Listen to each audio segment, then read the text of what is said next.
आइए हम आज के इस वीडियो में अंकगणित शिक्षण के बारे में अध्ययन करें। अंकगणित शिक्षण का अध्ययन करने से पहले हम गणित शिक्षण का अर्थ एवं शिक्षण की कुछ विशेषताओं के बारे में अध्ययन करेंगे। अंकगणित शिक्षण का अर्थ। शिक्षण एक सामाजिक प्रक्रिया है जो सामान्यतः कक्षा के वातावरण में घटित होती है, जहाँ पर शिक्षक एवं विद्यार्थी औपचारिक रूप से उपस्थित होते हैं। शिक्षण की इस प्रक्रिया में प्रमुख रूप से 3 पक्ष होते हैं। पहला, सीखने वाला या अर्थात शिक्षार्थी। दूसरा, सिखाने वाला अर्थात शिक्षक। एवं तीसरा, सिखाया जाने वाला अर्थात पाठ्यवस्तु, कौशल, ज्ञान आदि समाहित होते हैं। इस प्रकार से शिक्षक अपने ज्ञान को शिक्षार्थी तक पहुंचाने के लिए कई प्रक्रियाओं को अपनाता है। ये प्रक्रियाएं ही शिक्षण है। शिक्षण प्रक्रिया के माध्यम से विद्यार्थियों को विषय का बोध कराना, सूचना देना, विषय के प्रति रुचि जागृत करना, कौशल का विकास करना अथवा सीखने में सहायता प्रदान करना आदि शिक्षण है। इस प्रकार जब कक्षा के वातावरण में विद्यार्थियों को गणित विषय के प्रति रुचि जागृत करना, कौशल का विकास करना, सीखने सिखाने में सहायता प्रदान करना, युक्त ढंग से चिंतन, मनन, बोध, तर्क वितर्क, विश्लेषण आदि करने का जब गणितीय शिक्षण किया जाता है तो उसे गणित शिक्षण कहते हैं। अब शिक्षण की कुछ विशेषताओं के बारे में अध्ययन करते हैं। पहला, व्यक्तित्व का विकास। अच्छा शिक्षण वह है जो बच्चों को ऐसे मार्ग की ओर अग्रसर करता है जिसका अनुसरण करके विद्यार्थी ज्ञान प्राप्त कर अपने व्यक्तित्व का विकास कर सके। व्यक्तित्व, जिसे अंग्रेजी में पर्सनालिटी कहते हैं। व्यक्तित्व व्यक्ति के गुणों, सभी गुणों एवं क्षमताओं का गत्यात्मक संगठन है। अर्थात personality is dynamic, personality is a continuous process. व्यक्तित्व के अंतर्गत व्यक्ति की विभिन्न भावात्मक, क्रियात्मक तथा ज्ञानात्मक क्षमताएं एवं विशिष्टताएं आती हैं जो उसकी रुचि, प्रेरणा, अभिरुचि तथा समस्त सामाजिक एवं व्यक्तित्व व्यवहारों को निर्धारित करती हैं। व्यक्तित्व का अर्थ व्यक्ति के व्यवहार करने के ढंग, चिंतन प्रक्रिया तथा वातावरण से व्यवस्थापन करने के ढंग से है। अर्थात व्यक्तित्व के अंतर्गत व्यक्ति के स्थायी व्यवहार में परिवर्तन आता है। दूसरा, रुचियों एवं मूल प्रवृत्तियों का विकास। शिक्षण में बच्चों की रुचियों और मूल प्रवृत्तियों का विकास होना चाहिए। बच्चों में शिक्षण द्वारा जितनी ही अधिक रुचियों का विकास कर दिया जाता है, वह उतना ही अधिक सुखी, कुशल एवं संतुलित जीवन व्यतीत करने में सफल होता है। तीसरा, आत्मविश्वास का विकास करना। शिक्षण इस प्रकार से देना चाहिए कि बच्चों में आत्मविश्वास का विकास हो सके, जिससे कि वह स्वतंत्र चिंतन कर अपनी बुद्धि का प्रयोग करके अपनी समस्याओं का समाधान स्वयं कर सके। चौथा, पूर्व अनुभव ज्ञान से संबंधित। शिक्षण करने से पहले बच्चों के पूर्व अनुभव या ज्ञान को परखना चाहिए कि बच्चों के अंदर पूर्व ज्ञान कितना है, उसको देखना चाहिए। अच्छे शिक्षण में बच्चों के पूर्व अनुभवों को मान्यता प्रदान की जानी चाहिए, जिससे शिक्षण के समय उसकी रुचियों, मनोवृत्तियों, योग्यताओं और आदतों को ध्यान में रखा जाना चाहिए। इसके अनुसार ही शिक्षण की नई सामग्री और क्रियाओं को चुना जाना चाहिए। 5वां, सामाजिक लक्ष्य। शिक्षण अच्छा तभी समझा जा सकता है जब बच्चों को की मनोप्रवृत्तियों, रुचियों, विचारों, कुशलताओं, योग्यताओं, ज्ञान के अर्जन और विचार तथा कार्य की आदतों के विकास में उचित सामाजिक लक्ष्यों की ओर प्रगति हो सके। 6वां, कठिनाइयों का निदान। अच्छे शिक्षण में बच्चों की कठिनाइयों के निदान का स्थान अति महत्वपूर्ण है। वह किसी बात को सीखने में रुचि क्यों नहीं लेता है, वह सीखने में त्रुटियां क्यों करता है, वह दूसरों की अपेक्षा देर से क्यों सीखता है। अतः शिक्षक को इन और इसी प्रकार की अन्य कठिनाइयों के कारणों को जानने का सफल प्रयास करना चाहिए।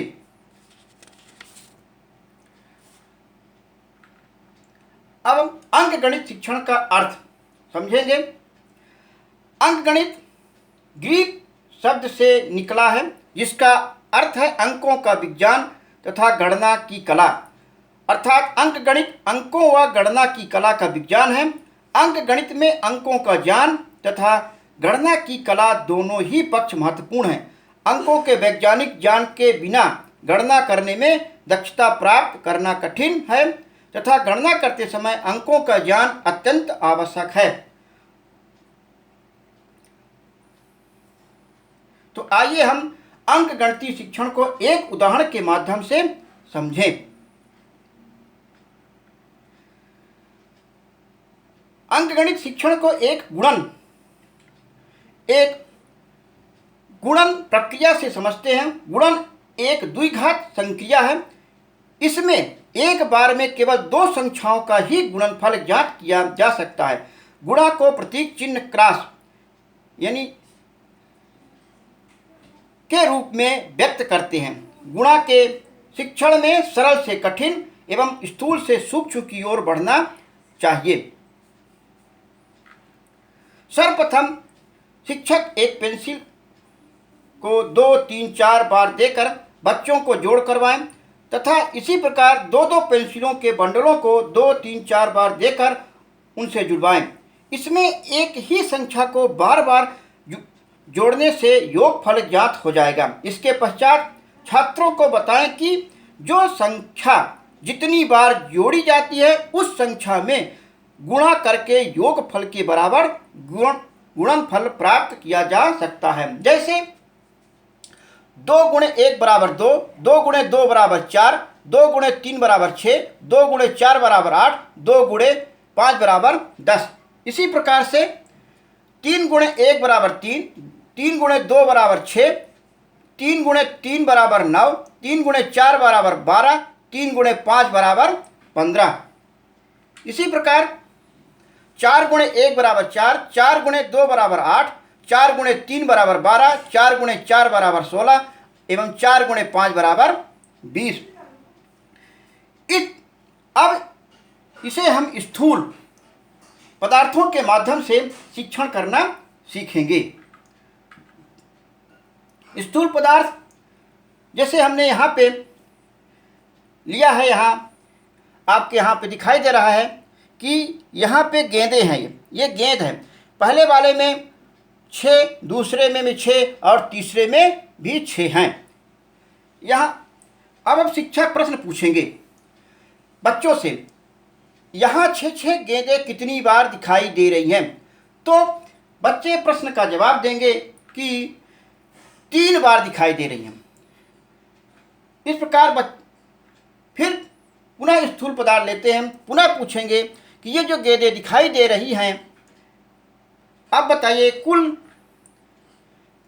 कितनी गेंदें हैं? बच्चों को कुछ सोचने का समय भी इसमें दिया जाना चाहिए, जिससे बच्चे सोच और विचार कर सही उत्तर दे सके। इस प्रकार बच्चे प्रश्न का जवाब उत्तर देते हैं। 6 × 3 मैंने 18, मतलब एक में दी है आपके 6 हैं, दूसरे में भी 6 हैं, तीसरे में भी 6 हैं। प्रत्येक कॉलम में बच्चों ने देखा कि 6 हैं। इस प्रकार 3 कॉलम हुए तो 6 × 3 गुणा करके 18 गेंदों का चयन किया। इसी प्रकार से अब इन्हें हम 2 कॉलम में देखते हैं और प्रत्येक कॉलम में 3-3 गेंदें रख देते हैं। फिर शिक्षक पुनः बच्चों से प्रश्न पूछते हैं, अब बताइए कि 9 गेंदें कितनी बार दिखाई गई हैं? बच्चे कुछ देर तक सोचते हैं, समझते हैं, फिर इसके बाद काउंट करके बताते हैं कि 2 बार, यानी पहले कॉलम में दूसरे कॉलम में, पहले कॉलम में 9 गेंद हैं, दूसरे कॉलम में भी 9 गेंदें हैं। फिर इस प्रकार गणना करने के बोलते हैं शिक्षक, तो बताइए कुल कितने गेंदें हुई? बच्चे कुछ देर तक सोचते हैं और विचार करते हैं कि गुणा करते हैं। इसके बाद बच्चे जवाब देते हैं कि 9 गुणित 9 यानी 18, यानी एक काल में आपके 9 गेंदें हैं, दूसरे में भी 9 हैं। इस प्रकार 2 कॉलम है, दोनों को गुणा करके 18 गेंदें हैं। इस प्रकार से हम स्थूल पदार्थ के माध्यम से बच्चों को हम शिक्षण करा सकते हैं। अब आइए हम अंकगणित शिक्षण को एक उदाहरण के माध्यम से समझते हैं, जो साधारण ब्याज का निकालना के अध्ययन करते हैं। साधारण ब्याज का शिक्षण यह एक समझौते पर आधारित होता है, जो प्रायः उधार लिए गए धन की प्रति इकाई की दर पर निर्भर करता है। प्रायः यह मूलधन से वार्षिक प्रतिशत पर आधारित होता है। यहाँ पर यह ध्यान रखना आवश्यक होता है कि ब्याज की दर छमाही अथवा तिमाही भी हो सकती है। यदि ब्याज मूलधन पर चाहे उधार ली गई है राशि की अवधि कुछ भी हो पर ही निकाला जाए तो ब्याज साधारण ब्याज चलाते हैं। इस प्रकार हम देखते हैं कि साधारण ब्याज से संबंधित कुछ मूल बातें भी हैं। जैसे यहाँ पे उधार लिया या दिया गया धन, मूलधन जिसे अंग्रेजी में प्रिंसिपल कहते हैं, इसे पी से डिनोट करते हैं। दूसरा, लिए गए या दिए गए धन के बदले दी गई या ली गई अतिरिक्त राशि ब्याज कहते हैं, जिसे अंग्रेजी में इंटरेस्ट या आई द्वारा प्रदर्शित करते हैं। तीसरा, जिस दर से अतिरिक्त राशि दी जाती है उसे ब्याज दर कहते हैं। इसे यह दर प्रायः वार्षिक, अर्धवार्षिक, तिमाही या मासिक भी हो सकती है। इसे प्रायः आर से या रेट से प्रदर्शित करते हैं। इसमें जितने समय के लिए राशि उधार ली या दी जाती है उसे समय कहते हैं। समय को हम टाइम या टी से प्रदर्शित करते हैं। इसके बाद मूलधन और ब्याज मिलकर मिश्र धन यानी ए कहलाता है। A=P+I होता है। तो आइए हम साधारण ब्याज के शिक्षण को एक उदाहरण के माध्यम से समझें। यहाँ दिया है, मान लीजिए कि अंकित ने साहूकार से 500 रुपये पर 2 वर्ष के लिए 10% वार्षिक दर से रुपये उधार लिए। तो बताइए कि अंकित को कितना ब्याज देना पड़ेगा। अब इसको हम एक शिक्षण प्रक्रिया के माध्यम से बच्चों के बीच इंटरेक्शन के माध्यम से हम प्रश्न को हल करते हैं। यहाँ शिक्षक बच्चों से प्रश्न पूछते हैं कि अंकित ने साहूकार से कितने रुपए उधार लिए। बच्चे प्रश्न का जवाब देते हैं कि 500 रुपये। पुनः शिक्षक कहते हैं, शिक्षक कितने वर्ष के लिए उधार लिया। बच्चे प्रश्न का जवाब देते हैं 2 वर्ष के लिए। तो यहाँ पे हम बच्चों को रीइंफोर्स भी करते हैं, शाबाश, गुड, वेरी गुड। कितने प्रतिशत वार्षिक दर से लिया। बच्चे प्रश्न का जवाब देते हैं 10% वार्षिक दर से। अब शिक्षक पुनः बच्चों से प्रश्न पूछते हैं, तो बताइए कि 100 रुपये पर 1 वर्ष का ब्याज कितना देना होगा। बच्चों प्रश्न का जवाब नहीं दे पाते हैं और कहते हैं हमको सर नहीं मालूम है। अब शिक्षक प्रश्न का जवाब बताते हैं, उत्तर बताते हैं कि 100 रुपये पर 1 वर्ष का ब्याज 10 रुपये होगा। अब शिक्षक पुनः बच्चों से प्रश्न पूछते हैं, तो बताइए कि 500 रुपये पर 2 वर्ष का ब्याज कितना होगा। बच्चे पुनः जवाब देते हैं सर हमको नहीं मालूम। तो फिर पुनः बताते हैं कि शिक्षक 100 रुपये ये कैसे हुआ। तो इस प्रकार बताते हैं कि 100 रुपये का 1 वर्ष का ब्याज है 10%। इसी प्रकार से एक रुपये का 1 वर्ष का ब्याज हुआ 10/100। तो 500 रुपये का 2 वर्ष का ब्याज हुआ 500 गुणे 2 गुणे 10/100। इसको सॉल्व करेंगे तो 100 रुपये प्राप्त होंगे। यानी यहाँ पे जो आपका P और T जो दिया भी है और R भी दिया है तो उसको हम जांच कर सकते हैं। इस प्रकार शिक्षक बताए कि हमें 100 रुपये प्राप्त हुए। तो छात्र पूछते हैं सर ब्याज क्या हम। तो शिक्षक बताते हैं कि हमें साधारण ब्याज जो इंटरेस्ट है उसका हमें चूँकि प्राप्त जाता है सूत्र वो मूलधन चूँकि P यहाँ 500 दिया है, दर जो है आपको 10% है और समय 2 वर्ष है। यदि हम इन तीनों को गुणा कर 100 से भाग दें तो हमें साधारण ब्याज या ब्याज ज्ञात हो जाएगा। तो इस प्रकार से हम बच्चे जवाब देते हैं हाँ सर हमें प्राप्त हो गया, तो साहूकार को कितना रुपया वापस करना पड़ेगा? बच्चे बताते हैं 100 रुपये। शिक्षक पूछते हैं कैसे प्राप्त हुआ? छात्र बताते हैं कि अंकित ने 500 रुपये साहूकार से 2 वर्ष के लिए उधार लिया था, जिसका ब्याज 100 रुपये हो गए। अतः हमने मूलधन 500 और ब्याज 100 रुपये दोनों को जोड़ दिए तो 600 रुपये हो गए। इस प्रकार शिक्षक बच्चों को शाबाश, वेरी गुड, थैंक यू बोलते हैं।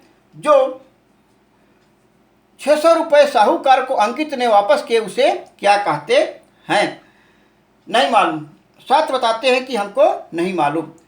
शिक्षक फिर बताते हैं कि इसे हम मिश्रधन कहते हैं, यानी मिश्रधन बराबर होता है मूलधन धन ब्याज। छात्र पुनः शिक्षक से प्रश्न पूछते हैं तो क्या मूलधन के साथ जो ब्याज वापस किया जाता है उसे हम मिश्रधन कहते हैं? शिक्षक जवाब देते हैं हाँ।